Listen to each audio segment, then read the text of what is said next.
Olá! Que bom ter vocês conosco. Nós somos uma IA desenvolvida pelo site Ponto Geek. Curadoria de conteúdo humana por Gordo Geek. Eu sou o Eduardo. E eu sou a Jéssica. Bem-vindos à nossa análise de hoje. Bom, hoje a gente vai mergulhar fundo numa história que, olha, marcou uma geração e quase parou o mundo, né? O bug do milênio, o famoso Y2K. A gente separou aqui bastante material para essa análise. São vários documentos em PDF, que são nossa base principal, e também alguns vídeos do YouTube para complementar a visão. A ideia não é fazer um resumo rápido, não. É realmente explorar a fundo o que essas fontes dizem, seguir a estrutura delas, sabe? Para a gente entender o que de fato aconteceu, por que tanto barulho e o que ficou disso tudo, sem pular partes importantes. Para começar, a raiz do problema é até assim, meio irônica, né? Nasceu de uma necessidade bem prática lá atrás. Exatamente. Pensa assim, anos 60, anos 70. Memória de computador era um negócio absurdamente caro. Tipo, cada byte contava muito. Muito caro mesmo. A gente viu nos materiais que o custo era proibitivo para muita coisa. Pois é. Aí os programadores, para economizar esse espaço valioso, tiveram uma ideia que parecia genial na época. Usar só 2 dígitos para representar o ano. Em vez de escrever 1975, eles colocavam só 75. Simples e direto. Funcionou por décadas, né? Funcionou perfeitamente. Só que ninguém parou para pensar muito no longo prazo, no que aconteceria quando o calendário virasse de 99 para 00. Chegamos ao ponto crucial, o ano 2000. Como é que um sistema antigo ia entender esse 00? Esse era o X da questão. O medo era que o 00 fosse interpretado como 1900, ou talvez nem isso. Talvez gerasse um erro, uma data inválida qualquer. E aí, imagina o caos. Cálculos de juros compostos, por exemplo, que dependem do tempo certinho. Exato. Juros, validade de cartão de crédito, apólices de seguro, agendamento de voos, controle de estoque que vence. Tudo, absolutamente tudo que usava data para funcionar poderia dar problema. Era uma falha sistêmica esperando para acontecer. E olha que interessante, um dos PDFs e um vídeo mencionam um pioneiro, um cientista chamado Bob Bemer. Isso, Bob Bemer. Ele já estava, alertando sobre isso lá nos anos 70, décadas antes do pânico geral. Mas sabe como é, né? Na época parecia algo muito distante. Distante e talvez subestimado. E o problema não era só nos computadores que a gente tinha em casa, né? Longe disso. Não, de jeito nenhum. O buraco era bem mais embaixo. Isso afetava principalmente os mainframes. Aqueles computadores gigantescos que processam dados de bancos, governos, grandes empresas. Exatamente. Muitos rodando em COBOL, uma linguagem de programação super antiga, mas que, pasme, ainda era e é fundamental para muitas operações críticas, especialmente no setor financeiro. O vídeo do Tecmundo fala bastante disso. E não parava aí. Tinha também os sistemas embarcados. Aqueles chips com software dentro de equipamentos. Pensa em controle de tráfego aéreo, equipamentos médicos em hospitais, sistemas de controle em usinas de energia, até elevadores. Caramba! Então estava literalmente em todo lugar. Uma teia invisível de datas de 2 dígitos. Uma teia gigantesca. Por isso a preocupação começou a crescer tanto, especialmente ali nos anos 80 e com mais força ainda nos anos 90. E como foi essa escalada? Porque de um problema técnico virou quase um pânico coletivo, né? Foi gradual, mas constante. Conforme a sociedade foi ficando mais e mais dependente dos computadores para tudo, a consciência do risco aumentou. As empresas começaram a perceber, opa, peraí, meus sistemas podem parar. Aí a mídia entrou forte na história também, imagino. Com certeza. Os PDFs e os vídeos mostram isso claramente. A Forbes publicou matérias alarmantes. Na França, o ministro da Economia da época, Dominique Strauss-Kahn, chegou a falar em aviões que poderiam não decolar. Nossa! E as pesquisas de opinião, o que elas mostravam? A Ipsos fez pesquisas que indicavam um medo real na população. Medo de colapso financeiro, de ficar sem luz, sem água. Falava-se até em falhas em usinas nucleares, aviões caindo do céu. Cenários bem apocalípticos mesmo. Um prato cheio para o sensacionalismo, né? Totalmente. A mídia, claro, tem seu papel de informar, mas é inegável que houve uma amplificação do medo. Misturou informação técnica com uma dose de pânico. E o contexto ajudava, né? Virada de milênio, previsões de Nostradamus que voltaram à tona. Verdade. O vídeo do Tecmundo lembra bem dessa atmosfera meio fim de mundo que rolava na época. E teve até pronunciamento oficial. O Bill Clinton, que era o presidente dos Estados Unidos na época, foi a público falar sobre os preparativos do país. Isso mostra o nível que a coisa chegou. E esse medo todo se traduziu em ações concretas das pessoas. Ah, sim, especialmente nos Estados Unidos. Os relatos são de gente estocando comida, água, comprando geradores. Sacando dinheiro vivo dos bancos com medo de um colapso do sistema financeiro. Lembro de ver isso noticiado. Exato. Compararam até com o medo que aquelas correntes de e-mail antigas geravam, sabe? Só que numa escala muito, muito maior. O vídeo do Nerd Show faz essa comparação. Interessante essa comparação. Mas e a reação global? Foi todo mundo nesse nível de alerta? Não, e isso é um ponto bem curioso que as fontes destacam. Países como Itália, Rússia, Coreia do Sul, eles não investiram tanto assim na correção. Gastaram bem menos que os Estados Unidos, por exemplo. E o que aconteceu lá na virada? Tiveram pouquíssimos problemas, quase nada relevante. O que, claro, levantou depois a questão: será que o pânico nos outros lugares não foi um pouco exagerado? Ou será que esses países tiveram sorte? Ou a dependência deles era menor? Fica a dúvida. É um contraponto importante. Mas vamos falar dos custos onde houve investimento massivo. Os números são de cair o queixo, né? Completamente. As estimativas globais variam um pouco, mas ficam ali na casa dos 300 a 600 bilhões de dólares. Isso em valores da época. 600 bilhões de dólares. É muito dinheiro. Se ajustar pela inflação, como um dos PDFs sugere, o valor hoje seria ainda mais impressionante. Só nos Estados Unidos, o gasto estimado foi de 134 bilhões. E quem pagou essa conta toda? Imagino que governo e grandes empresas, né? Principalmente. O setor bancário e de seguros gastou fortunas. Os governos também. Nos Estados Unidos, o Departamento de Defesa, o DOD, e o Tesouro foram alguns dos que mais investiram, segundo os PDFs. E no Brasil, temos números? O vídeo do Tecmundo menciona um valor de cerca de 32 bilhões de reais investidos aqui no Brasil na época. Também um valor considerável. E exemplos específicos de empresas. Os PDFs citam alguns, né? Citam, sim. Falam do Crédit Agricole na França, da France Telecom, da Bolsa de Nova York, todas investindo pesado na correção dos sistemas. E o que exatamente estava incluído nesse custo gigantesco? Não era só programar, imagino. Não, de jeito nenhum. O custo de reprogramar ou substituir o software e o hardware era só uma parte. Tinha todo um trabalho prévio de, primeiro, catalogar tudo. Imagina descobrir todos os lugares onde uma data de 2 dígitos estava escondida no código. Um trabalho de detetive, quase. Exato. Depois, testar, testar e testar de novo. Criar ambientes de teste, simular a virada do ano e treinar pessoal, contratar consultorias especializadas que surgiram aos montes. E teve a questão dos programadores de COBOL, né? Sim, muitos programadores que já estavam aposentados, especialmente os que dominavam COBOL, foram chamados de volta, muitas vezes a peso de ouro, porque eram os únicos que entendiam aqueles códigos antigos. Tanto os PDFs quanto o vídeo do Tecmundo ressaltam isso. Foi uma mobilização humana e financeira sem precedentes para um problema de software. Falando em mobilização, como foi a remediação? Quais as estratégias para consertar o bug? Bom, foi um esforço global, né? Os PDFs mencionam a coordenação internacional, inclusive com a ONU envolvida, e a criação de centros de comando em vários países para monitorar a situação na virada. E tecnicamente, o que fizeram nos códigos? Havia algumas abordagens principais. Uma muito comum foi a chamada windowing ou janelamento. Janelamento, como funcionava isso? Era um truque, basicamente. O sistema era programado para interpretar os 2 dígitos baseado numa janela de 100 anos. Por exemplo, podiam definir que anos de 00 a 29 seriam do século 21, 2000 a 2029, e de 30 a 99 seriam do século 20, 1930 a 1999. A janela podia variar. Entendi.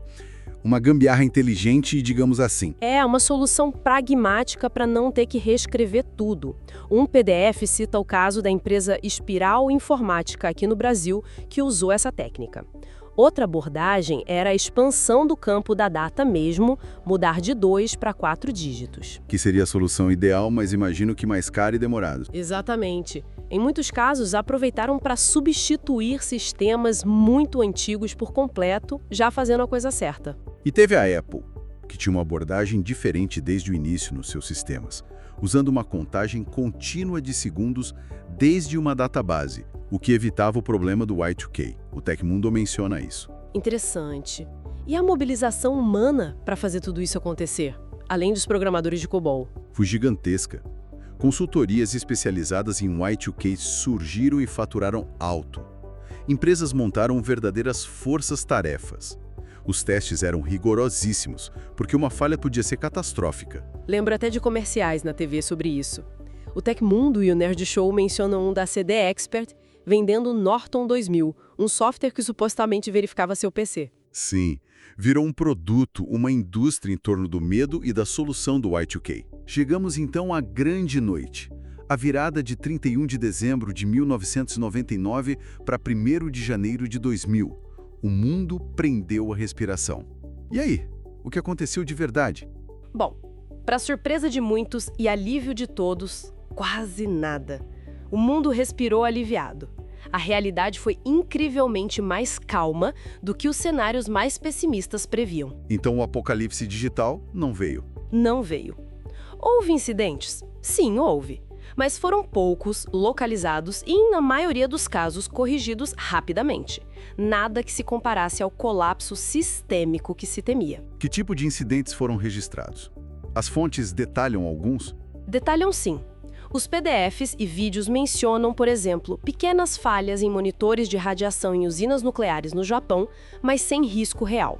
Na Austrália, alguns terminais de validação de passagens de ônibus pararam de funcionar temporariamente. Coisas pontuais, então. No Reino Unido, houve um problema com o agendamento de alguns testes médicos pré-natais, que foram calculados com a idade errada. E no Brasil? Há relatos de uma possível sobrecarga em sistemas de telefonia, mas não ficou claro se foi pelo Y2K ou pelo volume de ligações da virada mesmo. E teve o caso clássico das máquinas caça-níqueis em alguns lugares que também deram problema. Pequenos contratempos, mas nada de aviões caindo ou bancos quebrando. Nada disso. Foi um anticlímax, de certa forma. Mas um anticlímax bem-vindo.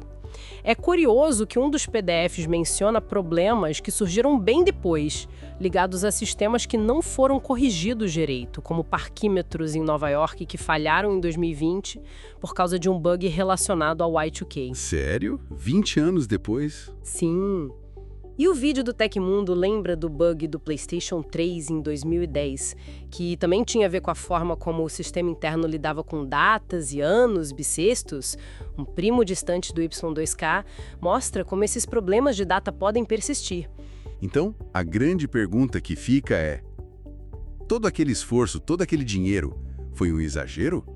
Ou foi justamente isso que evitou o desastre? Essa é a discussão que se seguiu, né? Por um lado, o pânico pareceu desproporcional ao que realmente aconteceu. Por outro, o consenso entre os especialistas e o que as fontes, principalmente os PDFs, apontam é que a preparação massiva foi sim eficaz e necessária. Ou seja, os sistemas teriam falhado em grande escala se nada tivesse sido feito. De alto provavelmente evitou um prejuízo econômico e social muito maior.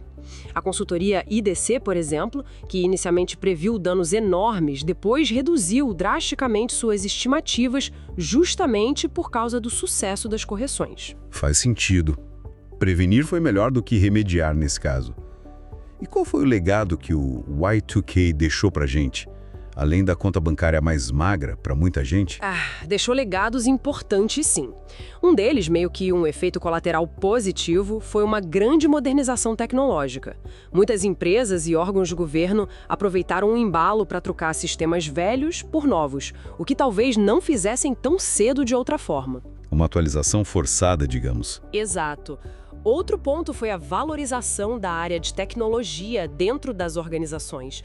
Cargos como CIO, Chief Information Officer, e CTO, Chief Technology Officer, ganharam muito mais peso e visibilidade estratégica depois do Y2K. A gestão de tecnologia deixou de ser vista só como suporte. passou a ser central para o negócio. Isso.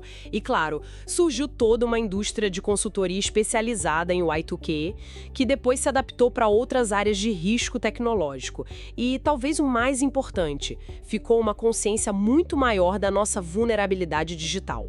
Uma consciência de que estamos todos conectados e dependentes desses sistemas, né? Exatamente. Mas, por outro lado, também gerou um certo ceticismo. Como o desastre não aconteceu, muita gente ficou com a impressão de que foi tudo alarme falso, o que pode dificultar a mobilização para futuras ameaças tecnológicas reais. É um equilíbrio delicado. E em termos de desenvolvimento de software, que lições ficaram? Várias lições cruciais que os PDFs detalham bem. Primeiro, a importância fundamental de pensar no futuro ao definir formatos de dados. Aqueles 2 dígitos economizaram memória, mas criaram um problema gigantesco décadas depois. Planejamento de longo prazo é essencial. Essencial. Segundo, a necessidade de ter boa documentação dos sistemas. Muita dificuldade no Y2K foi entender códigos antigos, sem comentários, sem manuais. Terceiro, a importância da manutenção contínua e do planejamento para a obsolescência dos sistemas. E quarto, evitar pontos únicos de falha. A dependência excessiva de um único formato de data foi um exemplo claro. Lições que parecem óbvias hoje, mas que o Y2K esfregou na nossa cara, né? Com certeza. E tem mais um legado importante. O YK foi uma demonstração impressionante da capacidade de mobilização global. Quando houve liderança clara, senso de urgência e investimento, o mundo conseguiu coordenar um esforço técnico gigantesco para evitar uma crise. Isso serve de precedente para outras crises globais. Verdade. Mas a história dos bugs de data não acabou aí, né? Já estamos de olho no próximo. Pois é, o efeito 2038 ou bug de 2038.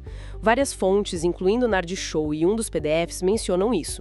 É um problema parecido com o YK, mas afeta sistemas baseados em Unix de 32 bits. E o que acontece em 2038? Nesses sistemas, o tempo é contado como número de segundos desde 1º de janeiro de 1970. Em 19 de janeiro de 2038, essa contagem vai estourar o limite de um número inteiro de 32 bits. O contador vai virar, provavelmente para um número negativo, o que faria o sistema pensar que voltou para 1901 ou 1970. De novo, outro bug de data. E a solução? A solução principal é migrar os sistemas para 64 bits, onde o limite é tão grande que na prática não será um problema por bilhões de anos. Mas ainda existem muitos sistemas de 32 bits por aí, especialmente em dispositivos embarcados mais antigos. É algo que exige atenção. Além do bug de 2038, quais são as vulnerabilidades que a gente enfrenta hoje, pensando nesse legado do Y2K? Hoje o cenário é diferente, talvez até mais complexo. A gente tem uma interconexão muito maior. Tudo está na nuvem, tudo depende de bibliotecas de código compartilhadas. Isso cria novas superfícies de ataque e pontos de falha. Como aqueles ataques de ransomware que vimos tipo WannaCry, NotPetya. Exato.